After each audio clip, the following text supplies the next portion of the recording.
This will change how you see Provo. Today I'm in downtown Provo. I'm going to talk about the 5 pros and 5 cons of living in this city. Hey, my name's Scott Walters with Best USA Realty, your Utah YouTubing realtor. And I love talking about everything what it's like to live, sleep, eat, work, and play in Utah Valley in the Provo area. So pro number 1 for me is the outdoor lifestyle, the views. Provo's just beautiful. It's surrounded by the beautiful Wasatch Mountain Range. You have to the east of Provo is the Wasatch Mountain Range. And then you've got a beautiful lake on the west side of Utah Valley, and then the Oquirrh Mountains and West Mountain and Lake Mountain on the west side. It's just ringed by beautiful mountains. You got Mount Timpanogos in the north, Mount Loafer and Mount Nebo to the south. It's just beautiful. But beyond that, besides the outdoor lifestyle, you've also got great park systems here in Provo. They've got 53 city parks, lots of acres of sports fields. There are 53 miles of paved trails, including the Provo River Trail, which is absolutely beautiful. It starts up Provo Canyon, past Bridalveil Falls. It comes all the way out to Utah Lake. There's also the Bonneville Shoreline Trail that runs along the Wasatch Front in the mountains here to the east. People love to hike on that. They love to bike on that. It's a beautiful trail. They have the Y Trail here in the mountains to the east, so you can hike up to the big giant Y on the mountain. Provo is so close to, like I said, Provo Canyon.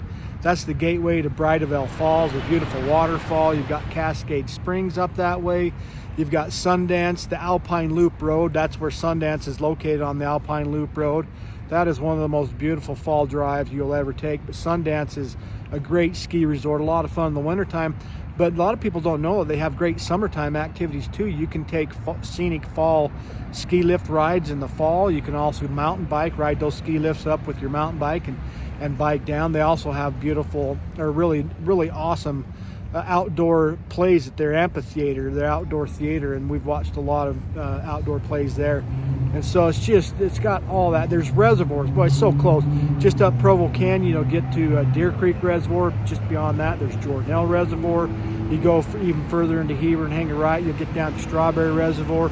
And of course, there's Utah Lake in the middle of Utah Valley. And you've got a great access with the Provo Boat Harbor. So the outdoor lifestyle is amazing. You can do all the camping, fishing, hiking, boating. You can take your family out to the Utah Lake and enjoy a day out on the lake, water skiing, wakeboarding. There's just so much to do with the outdoor lifestyle in the mountains and the surrounding area, but within the city with all the park system and the Provo River Trail. It's just a great place for people who love the outdoors.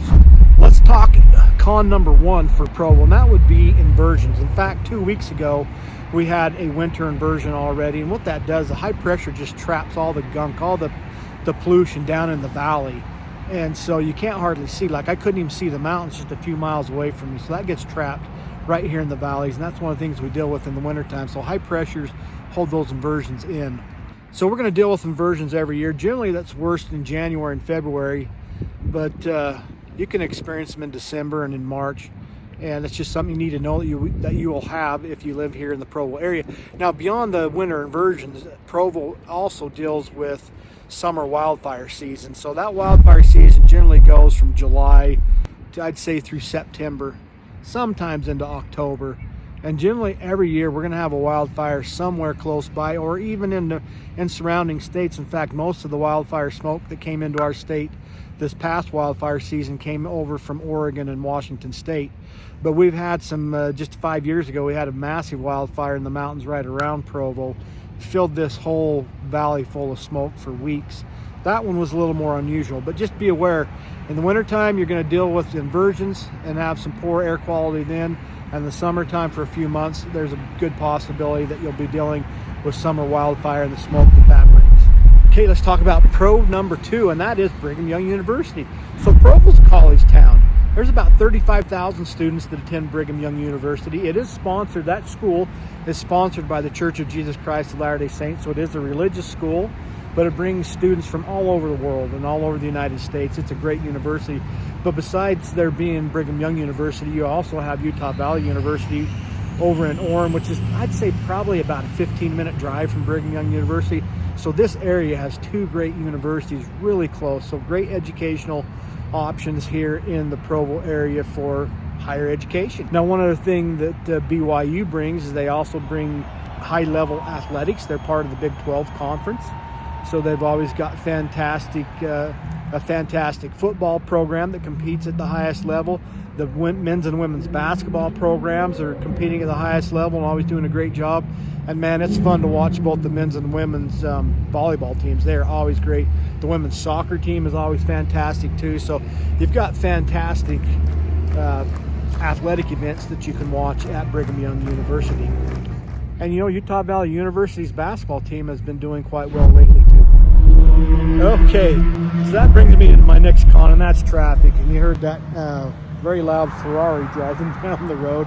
But that's just one thing you're going to deal with, particularly in the downtown part of Provo. It's just busy. There's a lot of traffic. There's a lot of stoplights, particularly along University Avenue. If you can see that kind of there behind me, they've got stoplights every single block. So if you get stopped at a red light at one of those, you're going to be sure to hit every red light all the way going northbound or even southbound on University Avenue.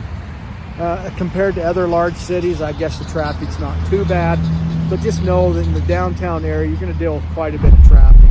Let's talk another pro of Provo. One of the great things about Provo, it is a relatively safe city. In fact, it is well below the national average when it comes to violent crimes. Provo's violent crime rate is 10.9 versus the national average of 22.7. So again, when it comes to really serious violent crimes, Provo's just really a safe city to live in.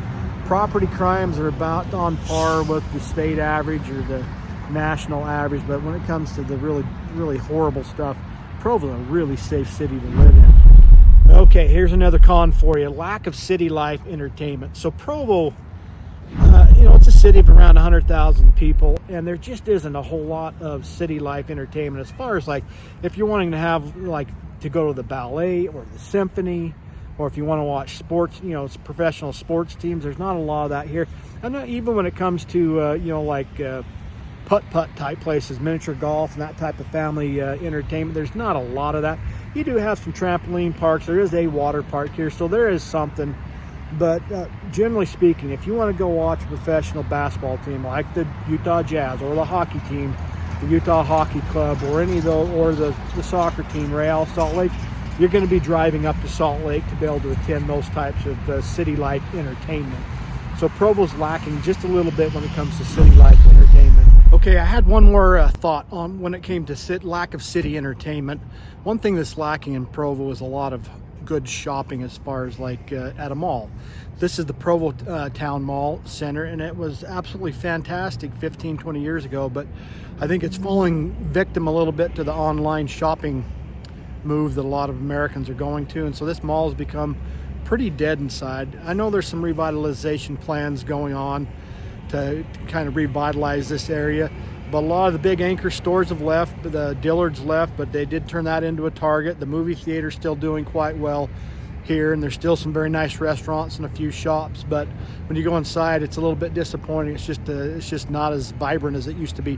Now, they do have the shops at Riverwoods on the north end of Provo, and it doesn't have a bunch of anchor stores there, but it has some nice shops. They do have, as far as when I talked about not being a lot of entertainment for like putt-putt type places for miniature golf, they do have the Provo Beach Club there, where they do have that type of entertainment. They've got laser tag there and an indoor ropes course and one of those indoor surfing type flow rider type things. So they do have that there, but still overall it's lacking a little bit for this type of shopping here in Provo. They do have a very nice mall in Orem, the University Place Mall, which is still quite vibrant. So, and that's close by. But again, I think this one will get revitalized at some point. And of course, as I mentioned already, one of the entertainment options you do have here would be the Brigham Young University sports program. So that does provide some entertainment. Of course, they do have plays that you can attend and concerts and things like that with Brigham Young University. But some of the bigger stuff, you're driving up to Salt Lake, which is about an hour drive from Provo. My next pro for Provo is jobs. Provo's always been kind of known as a startup headquarters. There have been a lot of startup companies that have got their footing here in Provo, like Qualtrics or Ancestry. Back in the day you had like Word Perfect. Anyway, it's always just been known as a great place for startups.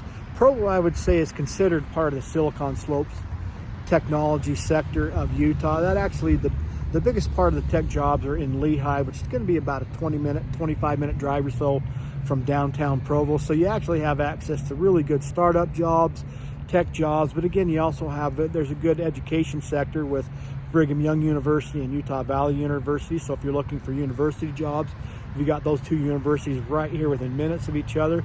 And of course, there's 3 large school districts in Utah Valley. You've got the Provo School District, which covers just the city of Provo. You have the Alpine School District, which basically covers Orem all the way north. And then you have the Nebo School District that covers Springville down south. So there's a lot of opportunities for education in the public education sector, and of course there's jobs in the finance sector. It's just a very broad economy here in Provo, but particularly there's a lot of opportunities with tech jobs in this area. So one last thing we have to talk about with the strong job market here in Utah Valley is the healthcare system. There's great healthcare opportunities here in the Provo area. Behind me is Utah Valley Hospital. I had 2 of my children born here at this hospital, and that's an IHC hospital. There's also Mountain Star hospitals in the area and other IHC hospitals located throughout Utah Valley. So when it comes to job opportunities in the healthcare, Provo's a great place. All right, we got to talk about another con, and that would be affordability. Provo's become pretty expensive. You're going to spend well over $500,000 for just kind of a typical single family home.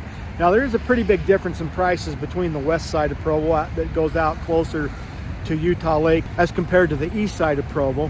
The east side of Provo is always more expensive. That's more on the foothill side up against the mountains, closer to Brigham Young University. You will pay quite a bit more for homes up there. In fact, you're going to pay anywhere from $800,000 on up to $1 million for homes that are 60, 70 years old up in that area. You can probably spend $200,000 less if you're willing to go on the west side of Provo. But generally speaking, home prices are pretty expensive. Mortgage payments are routinely $2,500 up to $3,500, even more. So it's pretty expensive that way. There's not a whole ton of relief when it comes to renters either. You're going to spend $1,400 for a 2-bedroom apartment all over Provo, if not more. You can get cheaper rent if you're looking at single rooms.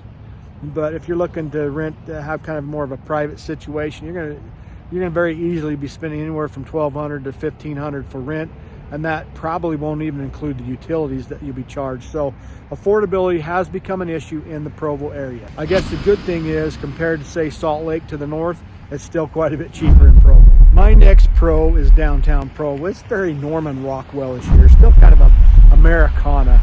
They've got the traditional old downtown with the beautiful stately old buildings there. You've got the old tabernacle across the street that's been converted into a temple for the Church of Jesus Christ of Latter-day Saints. Again, you've got more of these beautiful old buildings that way. They've done so much revitalization as far as these buildings, bringing in a lot of great businesses. There's a lot of different food shops that way. There's comedy clubs. My kids' favorite place to eat here would be Bianca's La Petite French Bakery. They love going there. There's also the Rockwell's ice cream. I mean, there's Backdoor Burger. There's just so many eclectic places to eat in the downtown area and to shop. It's just a really nice place to hang out. In fact, when you hang out across the street over there at the Temple Grounds, it's really quite a peaceful place to be right in the heart of the city. So I would say downtown is a real bonus and a pro to Provo. It's a beautiful part of town. Okay, let's talk about our final con, and that would be Provo can experience very harsh winters. You can see there's a little bit of snow up in the mountains behind me. We are kind of at the beginning part of winter, so we haven't had a lot of huge storms yet. It's not uncommon for us to experience snow days where we'll get 2 feet of snow, and so it can make driving quite difficult. They're pretty good about keeping the plows out. And the other nice thing about the Utah Valley area is the sun usually comes out and melts the snow off the street, so it makes the driving conditions better. But generally in the morning and in the night, it can be really scary. It can be quite slick with all that snow on the ground. If you live up in the bench part of Provo, you're probably going to want to have an all-wheel drive vehicle on those particular days. Most of the year you'll be okay. But yeah, just know that you're going to experience some harsh winter weather in Provo. I'd say probably from January to March would be the times that we receive the biggest snowstorms. But sometimes in December and even November, we can get a lot of snow too. Hey, I hope you guys found this video helpful about the 5 pros and 5 cons of living in Provo, Utah. Again, my name is Scott Walters with Best USA Realty, and I'm your Utah YouTubing realtor. And I'd absolutely love to help you make the relocation to Provo, Utah. I'm putting together a relocation guide. So make sure to reach out to me to get your free relocation guide. I'll put all my contact information down below.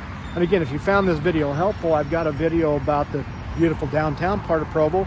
You can watch that by clicking on somewhere up here. Or if you want to know a little bit more about some of the activities that you can do in Provo, you can watch that video by also clicking on somewhere up here. Remember, reach out to me, whether you're thinking of moving here 9 days, 90 days, or even 9 years. I'd absolutely love to help you, but I can't help you if you don't reach out to me. So don't forget to like, subscribe, and tap on the notification bell so you can stay current every time I drop another video about living in Provo and the Utah Valley area. So with that, we'll catch you on the next video.